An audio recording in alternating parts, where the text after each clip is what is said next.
tumegundua kwamba huyu mwizi ambaye alipatikana, huyu driver alikuwa anaendesha gari kwa sababu wengine wawili walitoroka.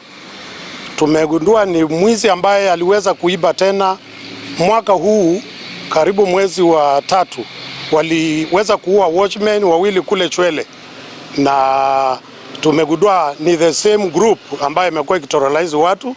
Sasa leo wamepatikana, huyo mmoja ameweza kuuawa na wengine wametoroka, na tumepata hii mali yote. Tunaomba raia waweze kuja kwa police station ili waweze kuidentify kama hizi ma TV zimeibwa kwa manyumba zao. What our sub-county police commander and Mr. Masharia, the DCIO, are saying that want to appeal to the members of the public to cooperate with the officers so that we could maintain law and order in this sub-county. Wizi haulipi, uhalifu haulipi, and we shall not relent until we catch up with the two who have escaped. In fact, this marks now a breakthrough to this syndicate, and very soon we are going to eradicate these fights once and for all.